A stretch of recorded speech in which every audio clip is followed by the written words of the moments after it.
เป็นสะพานบุญให้โดยก็มีอย่างก็คือเก่าทั้งพ่ออุดมโดยน้องน้ำผู้ดีเนาะโดยมีได้ใช้เจ้าเด้อพ่อได้ใช้ให้ทั้งพ่อเพิ่น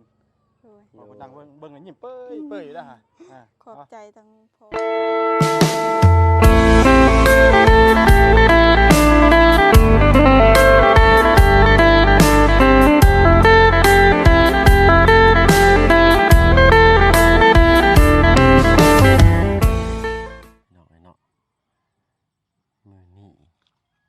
ตัดภาพมา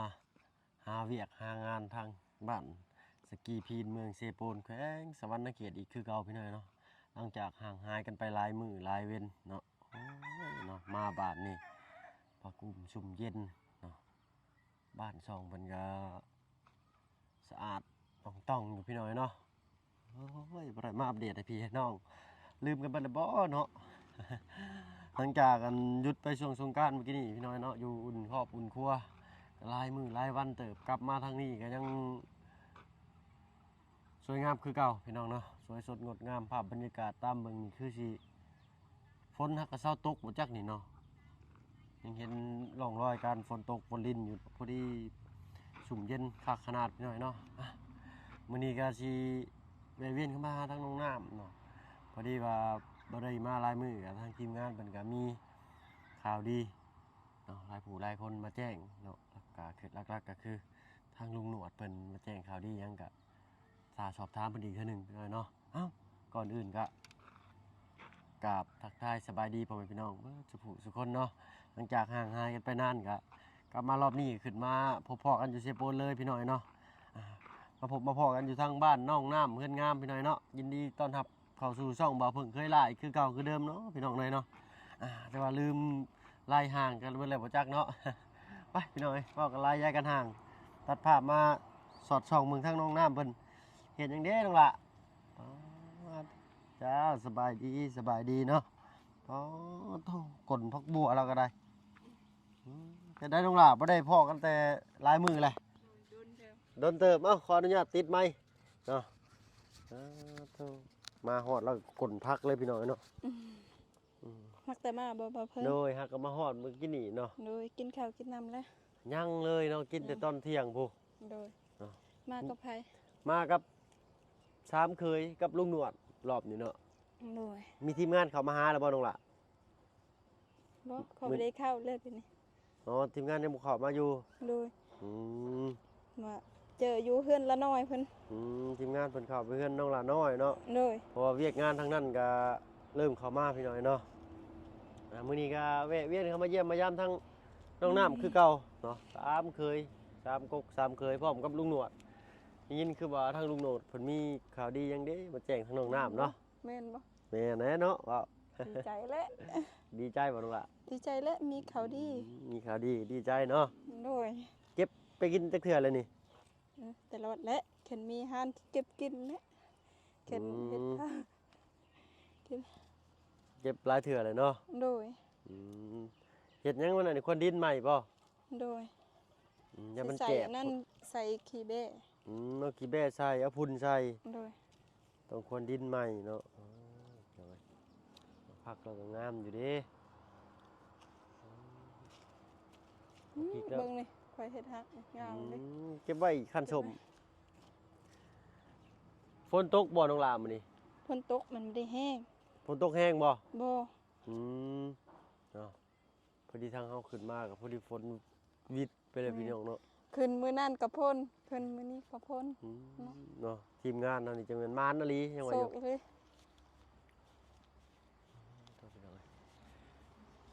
หมู่คู่บ่ได้เข้ามาเล่นนำบ่น้องน้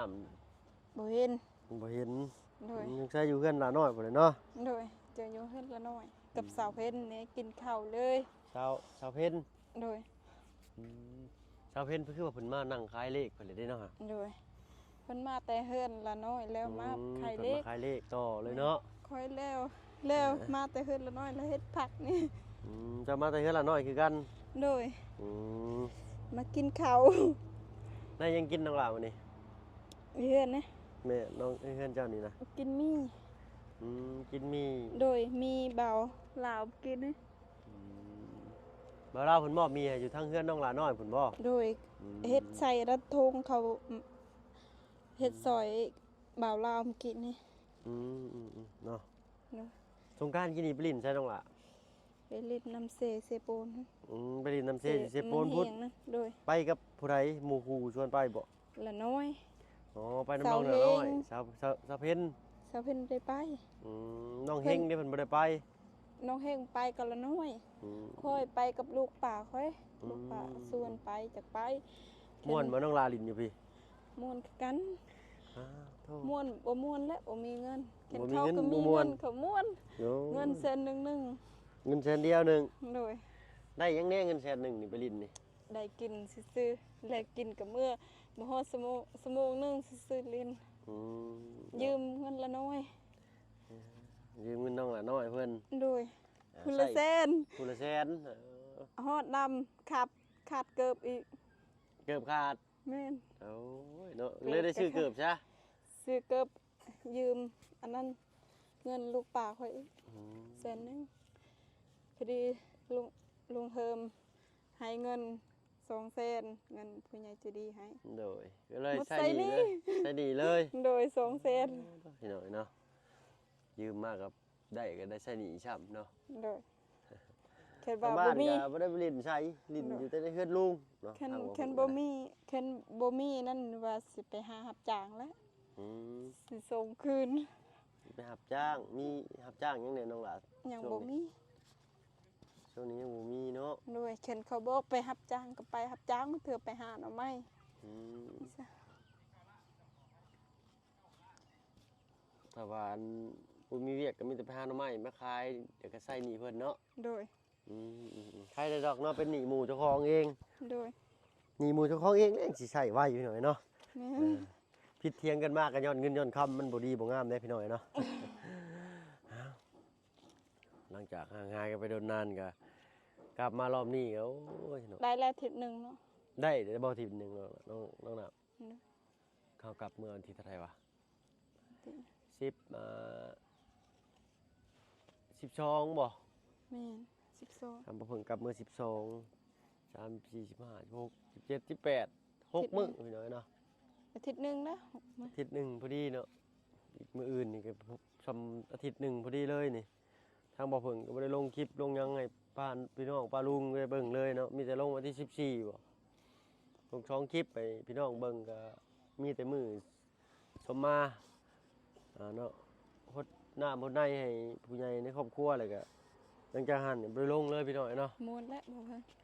มีแต่แลนใช่แลนขวาแลนใต้แลนเหนื้อจ้ะพี่น้องเนาะมันร้อนแดดหลายร้อนอยู่บ่ตรงน้ำทางนี้ ฮ้อนคือกันมื้อนี้ก็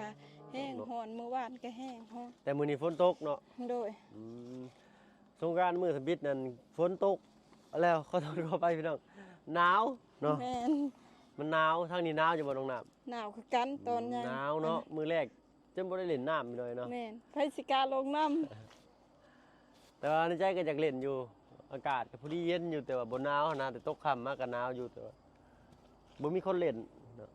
ปีนี้ถือว่าคนเล่นน้อยเขาเล่นแต่ช่วงดึกๆกลางค่ำกลางคืนเพราะว่าซุมื้อนี่เพิ่นจะพากันเล่นแต่อยู่ในเรือนบ่ได้ค่อยออกไปเล่นตามถนนหนทางหรือว่า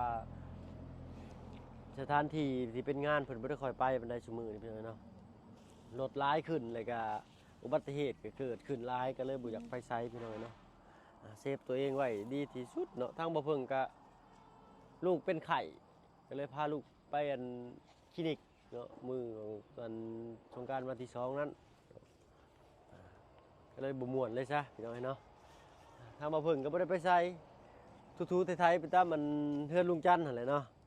เงินคำก็บ่มีพี่น้องเนาะ ก็ใส่ตูดไปจนส่งขาดนั่นแหละในแถวเฮือนลุงเนาะเนาะ แต่มื้อนี้ทางทีมงานยังบ่ได้เข้ามาหาทางน้องน้ำอยู่เพื่อนเลยเนาะ โดยนี่จะเข้าไปถ่ายอยู่เฮือนละน้อย แต่เข้าเพื่อนละน้อยเนาะ ดู นั่นแหละทางลุงหนวดเพิ่นก็มีข่าวดีมาแจ้งพี่น้อยเนาะมื้อนี้ก็เดินทางขึ้นมา4คนพี่น้อยเนาะมีทางอันลุงจันทร์แล้วก็บ่าวบุญสารวัตรแล้วก็ทางลุงหนวดเนาะได้เดินทางมาพร้อมกันเพราะว่าทางอันบ่าวบุญบ้านป่าเนาะน้องชายของลุงหนวดก็ เมียพ้องเพิ่นบ่สบายเนาะพี่น้องยันบ่มีผู้พาไปหาแพทย์หาหมอยามค่ำกลางคืนเนาะก็เลยอยู่อุ่นเพื่อนอุ่นซ่านซะก่อนพี่น้องเนาะเพราะว่าช่วงนี้อากาศก็เปลี่ยนแปลงร้อนและหนาวและร้อนเนาะหนึ่งข้าวหนึ่งน้ำแล้วบ่สั่นน้องน้ำมื้อนี้ หมดแล้วหมดสุกแล้ว สุกเรียบร้อยเนาะ โดย ทั้งตู้พ่อตู้แม่จะได้สั่นน้องล่ะ ไปนอนอยู่ภูคัน ไปนอนอยู่ภู โดย อ๋อฝนตกค่ำยามนี่ไปนอนเอาได้เนาะ ถือเพบัตร อ๋อถือไผบัตรไป โดย กลางเต้นท์นอนเนาะ โดย ไปจักคนน้องล่ะ พ่อกับแม่ เออสองคนนะ โดย มียังนะพุ่นบ่กี่แบ่จับแล้วสิเป็นหยังกี่แบ่สิเนาะมันแห้งเลยเป็นพุ่นนะพี่น้อยเนาะไปเอามาที่ใช้น้องหลานนี่ไปค้อนเพิ่น ไป บ่ ขอน้ำเพิ่น อืม โอ้ดึกจ้ะ นี่ทางลุงหนวดเพิ่นมาแจ้งข่าวดีแล้วบัดนี้เนาะ นี่ เพิ่น ดี มา ใจ กัน เด้ อีกว่าสิเป็นหยังนั่นก็รอฟังจากปากของลุงหนวดเองเพิ่นพี่น้อยเนาะทางเฮาก็ยังบ่ทันฮู้ โอ้เจาะ ทางว่าเพิ่นก็ยังบ่ทันมีผู้ใหญ่เข้าพี่น้อยเนาะมีแต่ได้เก็บภาพบรรยากาศมาให้พี่ให้น้องนะครับไปชมเล็กๆน้อยๆอีกแห่งหนึงก็แล้วกันพี่น้องเนาะโอ้ทางเงินน้องน้ำก็ฝนบ่ได้หัวใส่บ่น้องล่ะ บ่บ่ได้หัว ฟันดีอยู่บ่มื้อนี้เมื่อคืนเนี่ย บ่บ่ได้ฟันยัง บ่ได้ฟันหยังเลย นอนหบสบายอยู่ นอนรับสบายอย่างเดียวเลยโอ้ยเนาะชาวน้ำเพชรเด้ซะเนาะ โดย อยู่เฮือนอยู่บ่เด้เนาะเห็นควันลุกคั่วๆอยู่ อยู่เฮือนเขาบอกอยู่เฮือนบ่ฮู้กัน ว่าสิมาถามเลขดงเลขเด็ดน้ำลงน้ำก็มีแต่รับสบายมือใดก็ได้ บ่มีฟันดี3ตอก3โตเนี่ยบ่เนาะบ่ได้แบ่งปันเนี่ยพอได้ค่าห้องค่าฮู้ บ่มี ค่าน้ำมูกน้ำมันซอยลูกนี่เนาะ พี่น้องเอ้ย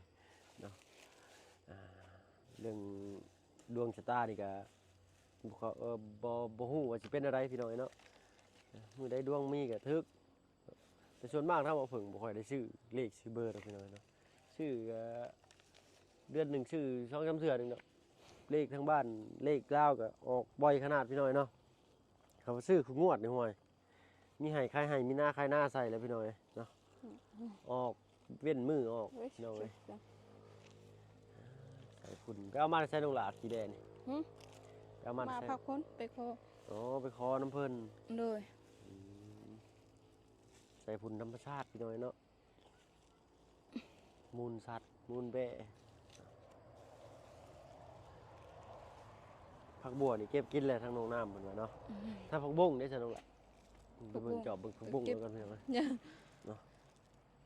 มันบ่งามปานได้ผักบุ้ง ที่พวกบ่จักเลยมันบ่ขึ้นเลยพี่น้องไอ้น้องเบิ่งกันโอ้ยบ่ขึ้นจำพี่น้อยเนาะที่พวกบ่เสียงฟ้าก็ห้องหึมพี่น้องเอ้ยเนาะมื้อแรงนี้หาบ่อนชดบ่อนเช้าไปไว้โลดบัดนี้นะสั้นๆเลยฝนตกเปียกมุ่นยูดคักๆพี่น้องเอ้ยเนาะเข้ามาบ้านน้องน้ำก็เวลา5 โมงค่ำๆพี่น้องเอ้ยเนาะเวลาค่อยค่ำแรงลงแล้วนะทั้งตู้พ่อตู้แม่ข้างน้องน้ำก็ขึ้นไปนอนอยู่ภู โด เพิ่น ย ขึ้นไปนอนจักมื้อลงล่ะ ฮักแต่ไปฮักแต่มื้อเช้านี่ ฮะ ฮักแต่ไปมื้อเช้า จัก นี่ มื้อเพิ่นลงมาบัดนี้ ยังบ่ฮู้คือกัน เพิ่นขึ้นไปหาอยู่หากินบ่หรือว่าขึ้นไปนอนซื่อๆนี้ คืนไปเฮ็ดให้เฮ็ดให้นี่ เพิ่นขึ้นไปเฮ็ดให้นะน้องล่ะ โดยไปนอนเลย ไปนอนที่ท่าอย่าพูดเลย โดย เพิ่นก็ถือข้าวถือน้ำขึ้นไปลายอยู่บ่ โดยถือข้าวถือน้ำอยู่ อืมต้องน้ำได้ซะได้ยังกินแรงใช่มั้ยนี่ กินมี กินมีแต่เว้นนี่ก็แล้วเลยหรือว่าสิกินมีอีก กินมีอีกแล้ว อืมมีไผจะอยู่เฮือนนำซะน้องล่ะ มื้อนี้ โดย น้อง อยู่กับน้อง โดย ทางลุงหนวดมาแล้วพูดป้าออกไปต้อนรับลุงหนวดก่อนก็ได้ปะเนาะ อืม สวัสดีเด้อมาเพิ่นลงไป เอ ลา อเจ้าสบายดี ส ทา บาง ย ลุ ดี งหนวดน้ำเนาะโดยสบายดีเจ้า มือคนมันมือจนลำแท้นี่ โอ้ยเนาะ เฮ้ยเนาะ เจ้าสบายดีเจ้า มื้อนี้ก็นี่แหละเดินทางมา4 คนพี่น้อยเนาะ4 หนุ่มกระซุ่มกระช่วยมื้อนี้ มาพร้อมทั้งอ้ายใหญ่ของเฮาเนาะทั้งลุงหนวดเพิ่นเนาะพี่น้องเอ้ยมื้อนี้มียังแต่ก็อัน3มื้อนี้อัน4 มีอาซี โดย ว่าบุญปลาเพิ่นพา ทั้งแม่น้องว่าเพิ่นบ่สบาย โดย น้องหน่ว ก็เลยอยู่อุ่นน้ำก่อนเนาะ แม่นเพิ่นก็ยันว่าทำไข่กลางค่ำกลางคืนเนาะ โดย ใส่อันมานี่ยะ โดย เนาะ เอ้าคือว่าอันทั้งบ่เพิ่งเคยลาก็อยากได้ยินอยากรับฟังนำเลยคือว่ามีข่าวดีมาแจ้งน้องน้ำ ข้าวดีบ่ โดยมีบ่ข่าวดีจ้ะนะ นี่แหละ ทั้งบ่เพิ่งบ่มีได้ ฮะ ข้าวหยั ทั้ ง งบ่ เด้ เพิ่งบ่มีข่าวดี ยังบ่มีบ่ โดย เนาะมีแต่เหือแต่แห้งนี่แหละพี่น้องเอ้ยเก็บภาพบรรยากาศให้พี่ให้น้องนะครับได้ชมอีกมุมมองหนึงก็แล้วกันพี่น้องเนาะ โดย เดี๋ยวก็มีมา โดยเนาะ เอาใจช่วย เจ้า เนาะ โดย แต่ก็ยังเพิ่นก็คือกับตำรวจเนาะพี่น้องเพิ่นก็ยังบ่มีเงินเดือน โดย จาก YouTube เพื่อกันพี่น้องเว้ยแต่ว่าต่างคนก็จ้างยังบ่ได้เนาะ โดย ยังแบ แล้ว บ ลุงหนวดก็ยังบ่ ยังเลย ยังบ่ทันได้ไปพินซ้ํเนาะ ยังบ่ได้หยังเลยยังแบบเอิ้นว่าจะยังผ่านน้องอยู่ ยังผ่านดู สิว่าบ่ผ่านเด้อเนาะ เอาผ่านแล้วอาศัยแต่เงินเพิ่นเนาะ ยืมทุนก่อนสว่าเนาะทางเงินบ่เพิ่นคือกันพี่น้องเอ้ยเนาะยังเงินอาศัยลุงเพิ่นอยู่กับทางบ่บุญเพิ่นอยู่เนาะพี่น้องเอ้ยจังไดก็สู้ๆไปด้วยกันเฮาเนาะลุงหนวด โดย ไปเอ้าพร้อมแล้วบ่แจ้งข่าวดีทั้งข่อยตื่นเต้นแทนได้นี่ คอยก็ตื่นเต้นแล้ว มาสิจับกล้องให้มาเอ้าไปหมกไปอันแจ้งข่าวดีน้องเพิ่นเนาะ ยังถามก่อน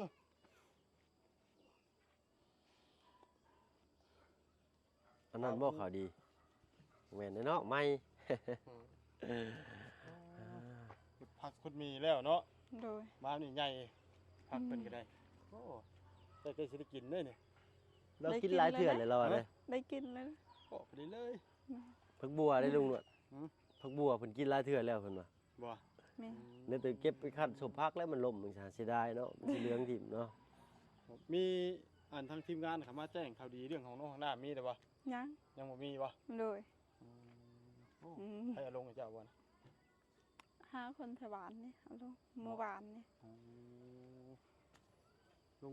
ลงไปนี่ต้องไปดินไปอย่างนี้ละ หึ อย่าลงไปดังดินนี่วะอย่าว่าลงไปถ่ายคนมาไว้เด้ บ่ เออ เว้ย เนาะ เนาะยังบ่มีเจ้ โดย บ่มีก็ไปไว้ในบ้านนี่เฮ็ดได้บัดบ่มี โอ้โห อ้าวเนาะ จะได้คล้องคอยถ่ายอีกบ่ ฮะ ได้คล้องคอยถ่ายอีกบ่ โอ้ยเด้อพื้นไผเพิ่นได้ซะ ยัง ยังบ่มาเนาะ โดย โอ้เนาะเป็นประเด็นของการท่านได้เห็นนั่นบ่ท่านได้หยังท่านได้ว่าจังไดท่านได้อัน ยังบ่ทัน หาย ฟื้น เมื่อย บ่ เนาะ ยังบ่ทันฟื้นบ่เนาะ หายเมื่อยจาก ทางอัน น้ำเป็นใน ทีมงานสร้างเพิ่นน่ะเด้ สร้างไฟนี่ โดย แต่ว่าคือจังว่าก็หึงอยู่เนาะปกติคือจังว่าสร้างปุ๊บปั๊บเนาะ ทางบ้านเนาะเพิ่นนั้นต้องชงเรื่องขึ้นไปอีกได้ เอามิเตอร์ไฟก็ได้เพิ่นว่าเนาะ จั ทาง ง ว่าได้อครับเป็นทางเฮือนอื่นเด้จ้ะคือว่าบ่ได้หึงหรือว่าสร้างก่อนหน้านั้นแหละค่อย น่าสิสร้างก่อนหน้านั้นแต่ว่าเพิ่นจัง เนาะคำว่าบ่ มา ผิ ให้ ดพลาด เล กัน ย ใดก็ขอโทษขออภัยด้วยพี่น้อง โด เนาะ ย บางทีก็โอ้โหคงดูเท่าบุญการก็ว่าไปเนาะพี่น้องคนละลงเรียบร้อยเนาะ โดย แจ้งว่าเพิ่น ได้อยู่ ได้เนาะ โดยโย่ใจเย็นได้ลุงหนวดค่อยๆเปิดได้ เฮ็ดดีเด้อตก เปิดเบิ่งได้บ่เนี่ยโอ้ทางหมู่เพิ่นบ่ได้เปิดเบิ่งอยู่พี่น้องจักท่อ4ท่อ สีทอเนาะกับที่ว่าโอเคเนาะพี่น้องแต่ว่าคือสิมันว่าไม่ไกลแล้วคือลุงหลอดบ่เอาเด้ นั่งย้อนสิหันเลยบ่ได้เด้เนาะ สร้างเพิ่นนี้โดนค่ายเด้ แต่ว่าคุ้มจักเลิกไปหน่อยหนึงเนาะลุงหนวดเนาะ ฮะ คุ้มจักเลิกลงไปหน่อยหนึงเนาะ ถ้าน้ำบ่ออกบ่ก็โอเค อืม บ้านที่น้ำออกบ่ออกหยังนะ โดย แต่ว่าเป็นบ้านที่น้ำออกบ่อนี่ก็ เต็มไว้เนาะ บ่ออยู่มันเป็นบางจุดบางหม่องนะ โดยอยู่นี่คือสิบ่มีเด้เนาะพี่น้อยพออยู่หัวโพนเนี่ย ที่นี่พี่สิบ่เป็นไรผล โดยจักเล่นน้ำฝน กันน้ำผลมันก็จะออกค่ะตามฤดูปกติ โอ้ย แต่บางหม่องนี่มันบ่ได้ออกแบบสั้นเด้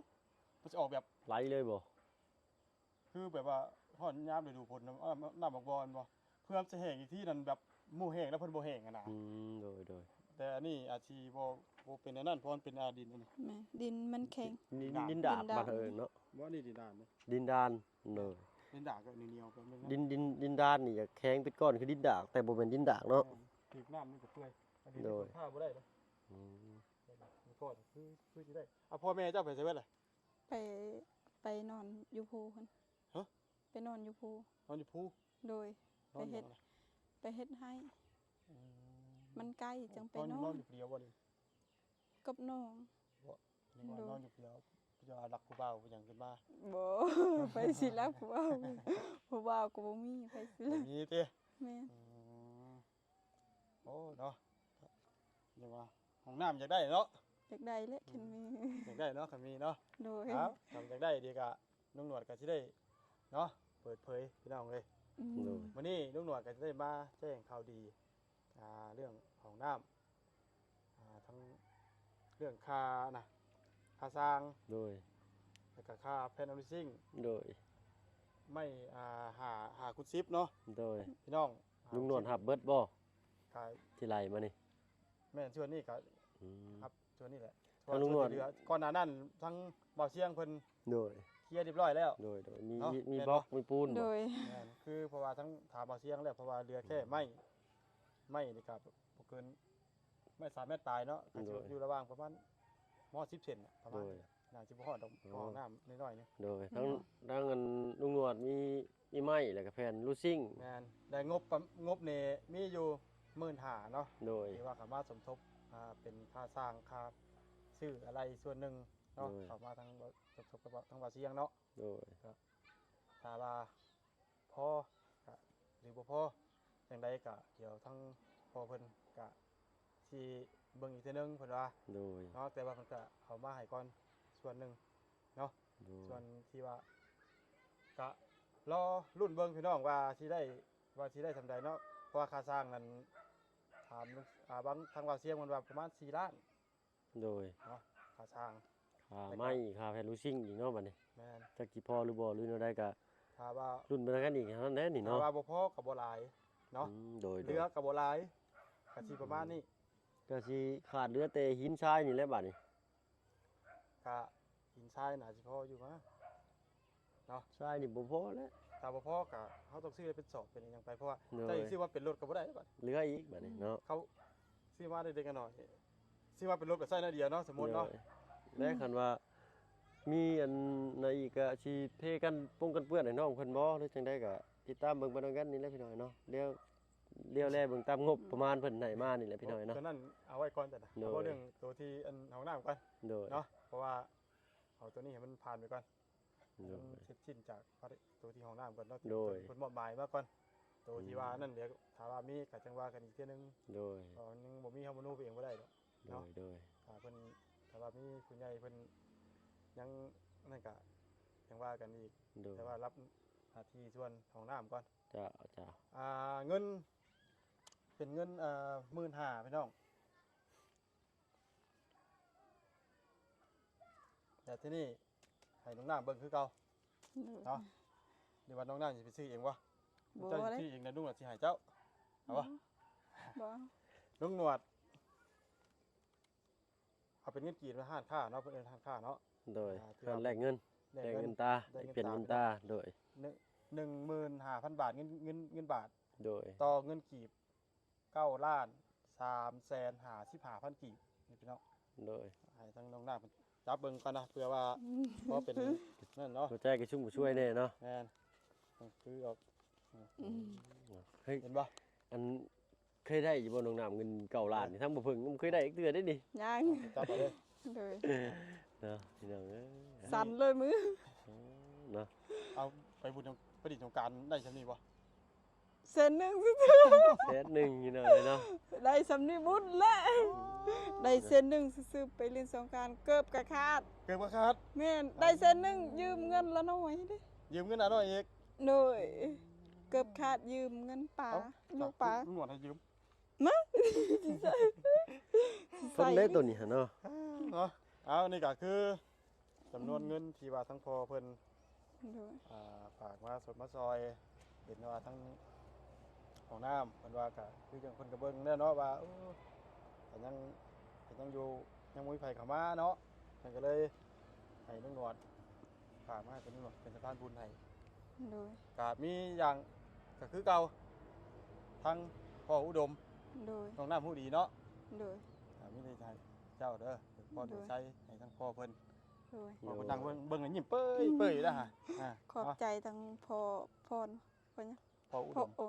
ขอบใจทั้งพ่ออุดมเด้อที่สุดซอยตลอดน้องน้ำขอให้อยู่ดีมีแห้งขอให้ร่ำขอให้รวย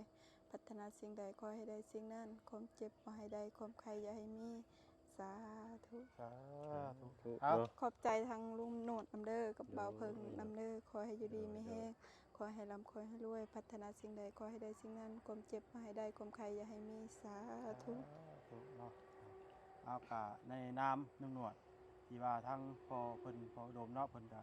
ไว้วางใจให้นุ่งหนวดมาเป็นสะพานให้พันบุญให้ทางครอบครัวของน้องน้ำเนาะเพื่อว่ามาสร้างห้องน้ำให้มันแล้วทั่วเนาะกะจำนวนเงินนี่กะถามว่าทั้งพ่อเพิ่นว่าถามว่ามันบ่พอเพิ่นกะสิยังไว้ทีนึงเนาะถามว่าได้ใดกะยังว่ากันเพิ่นว่าเนาะแต่เพิ่นก็ฝากมาเป็นส่วนหนึงก่อนเพิ่นว่าแต่ว่าทำเรือกับบ่หลายบ่พอกับบ่หลายเนาะคิดว่าผมยังอยู่ระหว่างก้ำกึ่งเนาะพี่น้องก็ต้องบุญทางนุ่งหนวดก็ขอขอบคุญขอบคุณทั้งพ่ออีกที่เนาะที่ว่าได้ฝากเงินมาสดมาซอยที่ไว้วางใจให้ครับทางนุ่งหนวดที่เป็นสะพานบุญให้แล้วก็ให้พ่ออยู่ดีไม่แห้งสุขภาพร่างกายร่ำรวยเงินทองเฮงๆปังๆด้วยพอเด้อให้เป็นลมโพผมใช้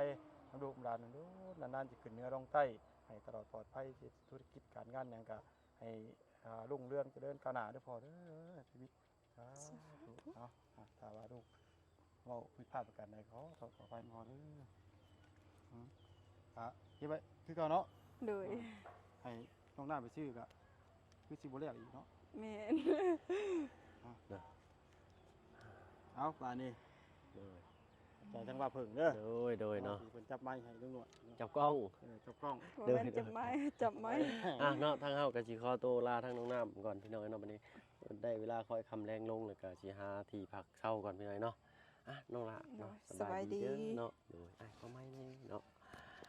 เนาะมื้ออื่นนี่แหละสิเข้ามาเยี่ยมมายามใหม่น้องน้ำเด้อโดยไปก่อนทางลุงหนวดเนาะสบายดีจ้าเนาะไปเนาะทางเฮาก็คือสิได้เวลาชมมาพักควรเลยพี่น้อยเนาะไปทางอื่นต่อหรือว่าหาที่พักที่เช่าก่อนเนาะสำหรับคลิปนี้ก็ลาลงก่อนพี่น้อยเนาะว่าผิดพลาดประการใดขอโทษขออภัยน้ำลายพี่น้อยเนาะเฮาก็สิว่ามือใหม่ก็ยังว่าได้เนาะสิว่าเก่าก็ว่ายังก็ว่าได้อีกเนาะเพราะว่าผ่านมานี่ก็เดือนกว่า2 เดือนกว่าแล้วพี่น้อยเนาะผิดพลาดประการใดขอโทษขออภัยน้ำปีน้ำนองหลายๆพี่น้อยเนาะผิดพลาดประการใดก็คอมเมนต์เข้ามาติชมได้เนาะทางเฮาสิเข้าไปอ่านคอมเมนต์แล้วก็ตอบด้วยตนเองพี่น้อยเนาะสำหรับคลิปนี้ลาแล้วพี่น้องเอาเป็นว่าสบายดีเนาะ